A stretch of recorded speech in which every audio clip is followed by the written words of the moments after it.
بسم اللہ الرحمن الرحیم۔ السلام علیکم۔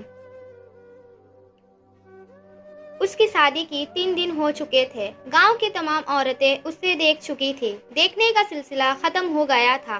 گاؤں میں زیادہ آبادی نہیں تھی۔ اس میں دل نہیں لگ رہا تھا۔ اسے کچھ سمجھ نہیں آ رہا تھا کہ اب وہ کیا کرے گی۔ 3 دن ہو گئے تھے۔ عزیز نے اب تک اس سے کوئی بات نہیں کی تھی۔ یہ بات گھر والوں نے بھی محسوس کی تھی۔ لارب کو اپنی بے عزتی کا بہت احساس ہو رہا تھا، مگر وہ صابرین تھی اور چپ تھی۔ اسی انتظار میں تھی کہ عزیز کچھ پوچھے گا، لیکن جب اس نے کچھ نہیں پوچھا تو لارب نے ہی خود ہمت کر کے اس سے پوچھ لیا۔ رات کو جب عزیز کمرے میں آیا تو لارب نے اسے پوچھا کہ آپ مجھ سے ناراض ہیں؟ مجھ سے کوئی غلطی ہوئی ہے؟ یہ سوال مجھ سے پوچھنے کے لیے پتہ نہیں لارب کتنے گھنٹوں سے اپنے اندر ہمت کر کے بیٹھی تھی۔ بعد میں پہل کرتے ہوئے اس نے انہا بھی مجروح ہوئی تھی۔ وہ یہ سمجھتی تھی ٹھیک ہے بات کروں گی تو کہیں بات بگڑ نہ جائے، اس لیے جو بھی تھا اس نے دل سے عزیز کو قبول کر لیا تھا اور اسے وہ اچھا بھی لگ رہا تھا۔ تو عزیز نے اس کے سوال پہ جواب دیا، نہیں جی، آپ جیسے پڑھے لکھے لوگوں سے کوئی غلطی نہیں ہو سکتی ہے۔ غلطی تو مجھ جیسے جاہل گوار لوگوں سے ہوئی ہے جنہوں نے آپ سے رشتہ جوڑ دیا۔ ہم تو ٹھہرے میٹرک پاس ایک گاؤں کا جاہل لڑکا، آپ جیسے زیادہ پڑھی لکھی اور حسین لڑکی سے بھی بھلا غلطی کیسے ہو سکتی ہے؟ غلطی تو مجھ غریب کی ہے جس نے اپنی اوقات نہیں دیکھی اور آپ سے شادی کر لی۔ عزیز کے الفاظ سے یہ تیر جو اسے زخمی کر گئے تھے، اسے یاد آیا کہ اس نے عزیز اور اس کے گھر والوں کے بارے میں شادی سے یہ بات پہلے کی تھی، لیکن عزیز تک یہ تمام باتیں پہنچانے والا انسان کون تھا؟ لارب سوچنے لگی اور بے حد پریشان ہو گئی۔ ہاں، اس نے شروع میں یہ سب کہا تھا، اس کا ریئیکشن نیچرل تھا، لیکن وہ کبھی بھی نہیں چاہتی تھی کہ یہ سب باتیں عزیز تک پہنچے۔ پھر اسے یاد آتا ہے کہ اس نے جب اپنی ماں سے یہ باتیں کہی تھی تو اس وقت اس کے گھر میں عزیز کے کچھ رشتہ دار موجود تھے۔ انہی خواتین میں سے کسی ایک نے عزیز کی یہاں ساری باتیں کہی ہوگی۔ لارب کا دل ایک دم بے چین ہو گیا تھا۔ اس کا گھر بسنے سے پہلے ہی بکھر رہا تھا۔ کوئی شخص شادی سے پہلے اپنی ہونے والی بیوی کے منہ سے یہ الفاظ نہیں سن لے تو ضرور اسے کوئی بہت برا لگا۔ عزیز صحیح کہہ رہا ہے، اسے واقعی بہت دکھ ہوا ضرور، لارب نے اپنے دل میں سوچا۔ آگے سے عزیز کو کوئی جواب ہی نہیں دے سکی اور عزیز کروٹ بدل کے سونے کی کوشش کرنے لگا۔ لارب اتنی پریشان ہو گئی تھی کہ اسے مجھے سمجھ نہیں آ رہا تھا وہ کیا کرے گی اب، کیسے عزیز کو منائے، کیسے اپنی صفائی کو پیش کرے۔ زیادہ دیر کرنے سے بہتر ہے کہ میں ابھی ان کو منا لوں، لارب نے یہ سوچا اور ایک بار پھر سے ہمت جٹا کر بات کرنے کے لیے اس نے تھوڑا سا خاص کر اپنا گلا صاف کیا۔ پہلے اپنے دماغ میں مناسب الفاظ کو ترتیب دے رہی تھی جو عزیز کو قائل کر لے۔ میں نے ایسا کچھ نہیں کہا، یقیناً آپ کو کوئی غلط فہمی ہو رہی ہے۔ میں نے تو بس امی سے یقیناً یہی کہا تھا کہ میں گریجویٹڈ ہوں تو میرا شوہر بھی گریجویٹڈ ہونا چاہیے۔ اس بات کا ہرگز مطلب یہ نہیں تھا کہ میں آپ کو یا آپ کے گھر والوں میں سے کسی کو جاہل کہہ رہی ہوں۔ میرا وہ مطلب نہیں تھا۔ جس نے بھی آپ کو یہ بات کہی ہے اس نے میری بات کو غلط رنگ دے کر آپ تک پہنچایا ہے۔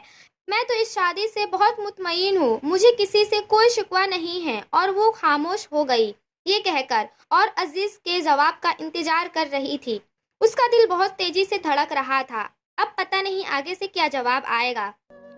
بات جس انداز سے بھی کہا جائے، لیکن اس کا مطلب یہی ہے کہ میں کم پڑھا لکھا ہوں، گریجویٹڈ نہیں ہوں، آپ کی طرح آپ کے لائق نہیں ہوں۔ اس نے رخ دوسری طرف ہی کیے ہوئے جواب دیا اور لارب کا دل بہت ہی بے چین ہو گیا تھا۔ اسے سمجھ نہیں آ رہا تھا کہ اب وہ کیا اس کے دل سے اس عورت کے لیے بد دعا نکل رہی تھی جس نے عزیز تک یہ باتیں پہنچائی تھی۔ لارب نے سوچا تھا کہ وہ نخرے کرے گی، اس کا شوہر اس کے کم تر ہوگا، اس کے آگے جی حضور کرے گا، لیکن یہاں تو گنگا بھی الٹی بہہ رہی تھی۔ لارب نے پھر بات شروع کرنی چاہی۔ مجھے نیند آ رہی ہے، عزیز نے لارب کی بات کو آدھی کاٹ کے کہا۔ لارب بالکل خاموش ہو گئی تھی۔ وہ اٹھی اور لائٹ کو آف کر دی اور سونے کی کوشش کرنے لگی۔ نیند تو اب اس کو بالکل بھی نہیں آ رہی تھی۔ اس کو اپنی حالت پر بہت دکھ ہو رہا تھا۔ اس کو یقین نہیں آ رہا تھا کہ اس کو 3 دن میں ہی عزیز سے اتنی محبت ہو گئی۔ انسان کیا سوچتا ہے اور کیا ہو جاتا ہے۔ اس کو ہمیشہ سے یہی لگتا تھا کہ میں بہت حسین ترین ہوں، تو اس کا شوہر اس کا ہو کر رہے گا اور اس کے نخرے اٹھائے گا، مگر یہاں تو سب الٹا ہو گیا۔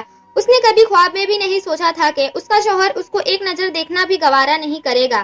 عزیز کی عزت نفس مجروح ہو گئی تھی۔ انسان خود تو محبت کرتا ہے، لیکن اس کے اندر یہ طلب ہوتی ہے کہ کوئی اسے بھی محبت کرے، اور جب یہ محبت پوری نہیں ہوتی ہے تو انسان ذہنی مریض بن جاتا ہے۔ لارب کی شادی کو 10 دن ہو چکے تھے اور اس کی حالت بہت خراب ہو گئی تھی۔ اس کے مائکے جانے کا دن آ گیا تھا۔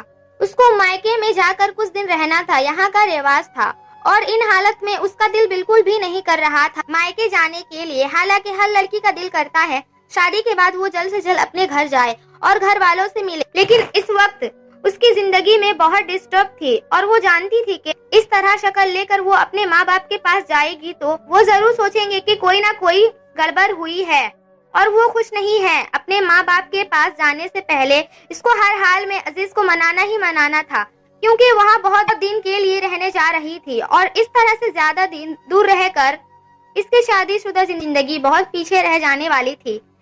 اس کی ایک ہی ننند تھی جو اس کی حالت سمجھ رہی تھی۔ بالآخر ایک دن اس نے پوچھ لیا، بھابی، آپ میں اور بھائی میں کوئی مسئلہ چل رہا ہے کیا؟ یہ بات امی نے اور تمام گھر والوں نے محسوس کی ہے۔ امی کہتی ہیں کہ میں آپ سے اس سلسلے میں بات کروں۔ وہ سمجھتی ہے کہ میں آپ کی ہم عمر ہوں، اس لیے آپ مجھے بتا دیں گی اپنی پریشانیاں۔ اس کی نند ناز نے کہا، گاؤں کے لوگ بالکل بھی جاہل نہیں ہیں۔ اس کا اندازہ بالکل غلط تھا، برعکس گاؤں کے لوگ بالکل سلجھے ہوئے تھے۔ ان کو جاہل نہیں بلکہ ان کو سدا کہا جاتا ہے۔ وہ جب سے آئی تھی اس کے گھر والوں کا رویہ بہت اچھا تھا، اور اس کی ننند تھی جو غیر شادی شدہ تھی اور یہیں رہتی تھی، جن کی شادی ہو چکی تھی اور وہ اپنے بال بچوں کے ساتھ اپنے سسرال میں رہتی تھی، اور اس کے 2 چھوٹے دیور تھے جو اس کی بہت عزت کیا کرتے تھے۔ جب ناز نے یہ سوال پوچھا تو لارب خود پر قابو نہ کر سکی اور پھوٹ پھوٹ کر رونے لگی۔ اس کا دل بہت چاہتا تھا کہ وہ خوب روئے، کسی کے سامنے کسی کو اپنا دل حال بتائے۔ اب اس کو ناز مل گئی تھی۔ ناز ایک دم اٹھی اور اس نے لارب کو گلے لگا لیا۔ کیا ہو گیا ہے؟ آپ اتنا کیوں رو رہی ہیں؟ مجھے بتائیں کیا ہوا؟ آخر ناز نے پریشان ہو کر کہا تو لارب نے سارا کچھ بتایا۔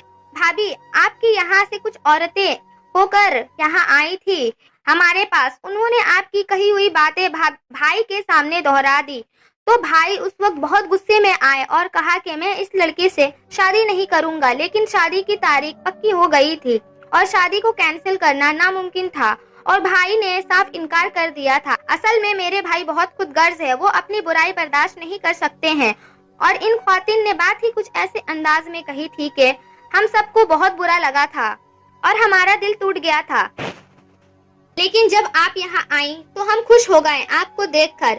لیکن بھائی کے دل میں یہ بات بیٹھ چکی ہے، ان کی عزت نفس کو ٹھیس پہنچی ہے۔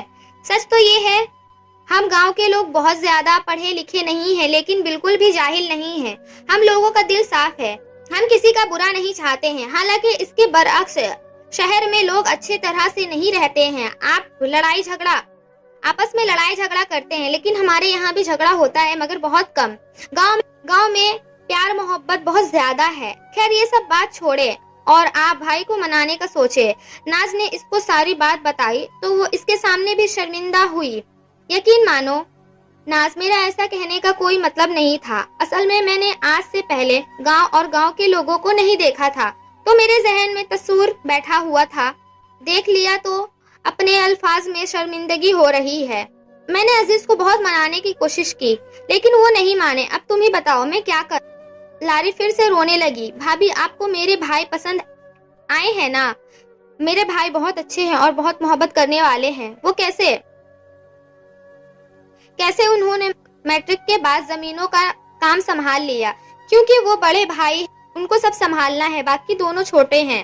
بھائی کو آگے تعلیم حاصل کرنا چاہیے تھا، لیکن بہت ذمہ داریاں تھی، لیکن پھر سے وہ اپنی تعلیم جاری رکھنا چاہتے ہیں۔ ناز نے کہا، سچ بتاؤں تو مجھے عزیز پہلے ہی نظر میں پسند آ گئے تھے، اور یہ پسندیدگی دن بدن بڑھتی جا رہی ہے، لیکن وہ مجھ سے ناراض ہے اور میں کچھ کر نہیں پا رہی ہوں۔ لیکن بھابی، آپ کو ہمت کرنی ہوگی، آپ ہی ہیں جو انہیں منا سکتی ہیں، ہم میں سے کوئی کچھ بھی نہیں کر سکتا ہے۔ آپ ماشاءاللہ سے خوبصورت ہیں، آپ اپنی ادائیں دکھائیں، ان کے آگے پیچھے گھومیں گی تو وہ بھی انسان ہیں، آپ پر فدا ہو ہی جائیں گے اور ساری باتوں کو بھول جائیں گے۔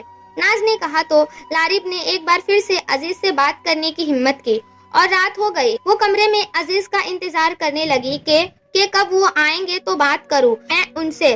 عزیز جیسے ہی کمرے میں آیا تو لارب ایک دم سے کھڑی ہو گئی۔ عزیز تھوڑا سا حیران ہوا لیکن جا کر بیڈ پر بیٹھ گیا اور اپنے جوتے اتارنے لگا۔ لارب ایک دم سے جا کر اس کے قدموں میں گری اور بہت رونے لگی۔ عزیز مجھے معاف کر دے پلیز، سب باتوں کو بھول جائیں، میری ایسی کوئی نیت نہیں تھی جو آپ سمجھ رہے ہیں، وہ کہہ کر پھر سے رونے لگی۔ عزیز کو ایک دم سے عجیب سا احساس ہونے لگا۔ ایک خوبصورت لڑکی جو اس کی بیوی بھی تھی، جو اس کے قدموں میں گری تھی، وہ عورت ذات کی بہت عزت کرتا تھا اور وہ کبھی بھی نہیں چاہتا تھا کہ دنیا میں کوئی بھی عورت کسی مرد کے قدموں میں اس طرح نہ جھک جائے، چاہے وہ شوہر ہی کیوں نہ ہو۔ عزیز کا دل ایک دم سے نرم پڑ گیا۔ اس نے لارب کو دونوں ہاتھوں سے پکڑ کے اٹھایا اور اپنے پاس بیٹھایا۔ مجھے معاف کر دو، مجھے لگ رہا ہے کہ میں نے تمہارے ساتھ بہت زیادہ ناانصافی کر دی ہے، مجھے ایسا نہیں کرنا چاہیے تھا، تم میری ذمہ داری ہو، تم اس گھر میں آئی تھی اور میں نے تم سے ہی منہ موڑ لیا، مجھے بہت برا لگتا تھا جب مجھے یہ باتیں پتہ چلی تو، لیکن تمہاری بار بار اس معافی مانگنے نے مجھے مجبور کر دیا کہ میں ساری باتوں کو بھلا کر تمہارے ساتھ ایک نئی زندگی کی شروعات کروں۔ میں تو سمجھا تھا تم شہر کی کوئی مغرور لڑکی ہو جس کی میری ساتھ نہیں بنے گی، لیکن تمہارا یہ جھکاؤ اس نے مجھے مجبور کر دیا، میرا دل تو تمہارے طرف مائل ہونے لگا۔ عزیز کہتا جا رہا تھا اور اس کی آنکھوں سے آنسو پوچھتا جا رہا تھا۔ لارب کو ایک دم سے ساری دنیا حسین لگنے لگی تھی اور واقع اس دن کے بعد سے سب کچھ بدل گیا تھا۔ دونوں بہت خوش رہنے لگے تھے۔ پھر اچانک سے ایک دن وہ آ گیا۔ وہ اپنے ساتھ ایک ایسی قیامت لے کر آیا تھا جس کی خبر کسی کو نہ ہو سکی۔ رئیس اسلم کا نام کسی قیامت سے کم نہیں تھا۔